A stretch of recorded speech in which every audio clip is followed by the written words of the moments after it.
Assalamualaikum warahmatullahi wabarakatuh, and very good afternoon to everyone, and welcome to our class for today.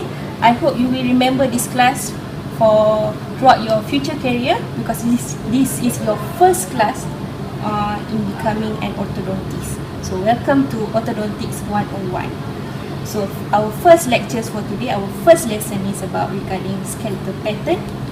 You might be wondering, what is it all about, skeletal pattern? Are we going to look at skeleton today? But unfortunately no, we are going to look at the facial profile of your future patients. For example, I'm going to need to do some role play here, and here is going to be our beautiful patients. And for you to become my patients, you need to close your eyes. And for example, and Dr. Zainab will be the dentist that is seeing Anne. Anne came in the clinic. Imagine that she's sitting on the dental chair. She said to Dr. Zainab, she's not happy at all with the way the teeth bite together. And when Dr. Zainab looked at Anne, immediately she knew that something is wrong with Anne's face that caused problems on the bite.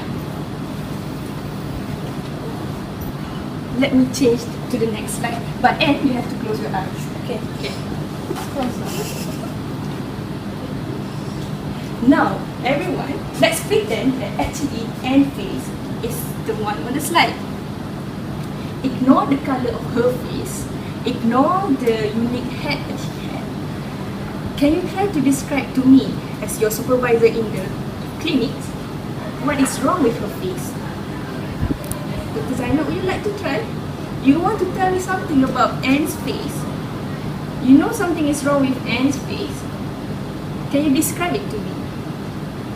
In proportion, the nose is bigger, Right?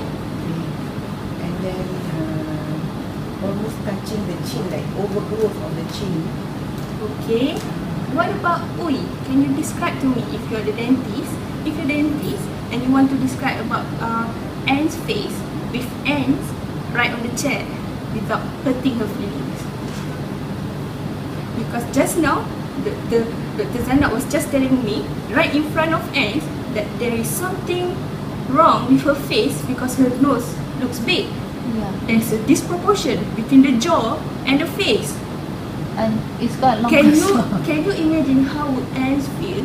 That she was sad because her bite is not, she's not happy with her bite, and now someone is telling her that the nose is big and the jaw is quite prominent. How would she feel? So I'm so sorry, Anne. I don't mean to hurt you. no. And you can open your eyes. Basically, That's the face that we're looking that I at. described. So, the reason that we are learning about skeletal pattern is we want to know how to classify the skeletal pattern. So, in order that when we are in the clinics, or for us to be among our colleagues, for our conversation among our colleagues, we know how to say properly about what is the skeletal pattern of the patient. Okay. Next slide. I'm sorry, I have to keep on running over there. Right. This guy over there, you might not know him because he's not really that famous, but he's one of my patients. But you get to see him because for the purpose of learning. And the lady over there, you might know her. Can you guess who is she? Kira Knightley. Kira Knightley. Right. Can you see the difference between the face on the side view between Kira Knightley and Mr. X here? What's the difference between the two faces? The jaw. The jaw. The guys that You know that there's slight difference between the two faces. You're saying something about the jaw. Let's see another pictures. What about this picture? This beautiful lady over here.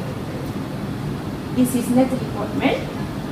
And can you describe something about her facial features on the side view? She has a sharp nose. Perfect. You're Face. saying it's perfect. But what is it that you're measuring that causing you say that it's perfect? It's in proportion. Good. You're to say something about proportion. In classifying the skeletal patterns, we are looking at proportion between the upper jaws and the lower jaws. Right.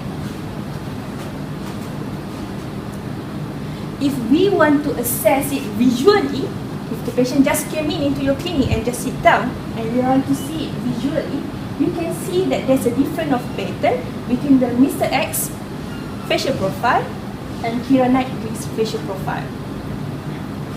When I draw a line, you can see there's a concavity of it, and on Mr. X features, there's a convexity of it. It shows that on Mr. X face, the upper jaw is more prominent than the lower jaw. So it has a protrusive profile, or other words, it has a concave profile. That is for class 2 skeletal pattern. While for Kira Knightley, it has a convex profile. Concave, I'm so sorry, it's concave, yeah?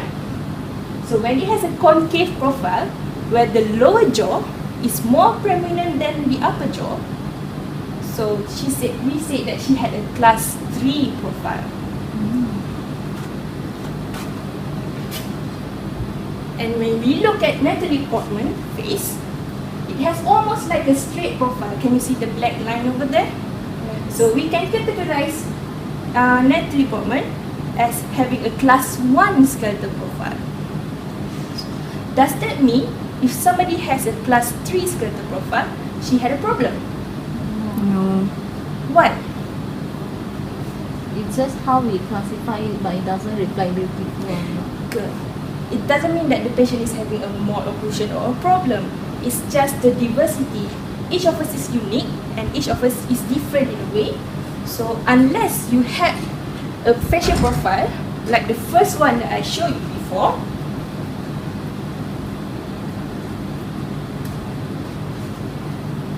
there is some patients who at the end of the extremities who came with a very quite prominent proportion of the jaw that makes that cause problematic in the jaws when they bite together.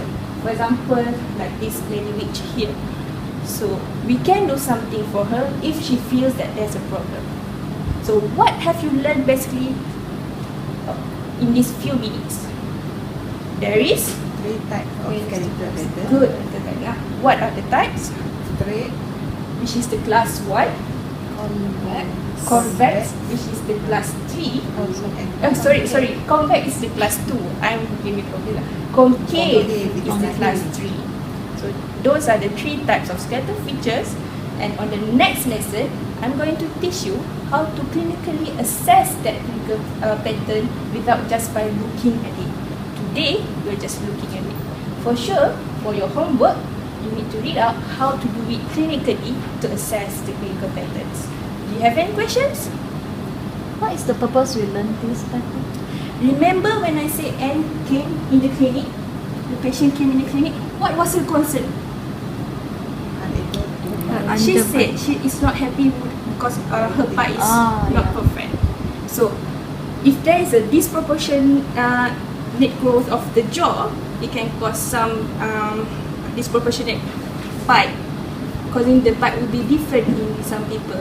For example, if the patient has a class 3 bite, she might come in like this. If patient have a very prominent class 2 bites, she might come in. Even from the door, you can see the teeth first, the upper teeth first. Maybe The teeth is sticking out. Yes. Good question, sorry. So I hope you understand the introduction a little bit about skeletal pattern and we learn more in the future. Thank you. Okay, thank you.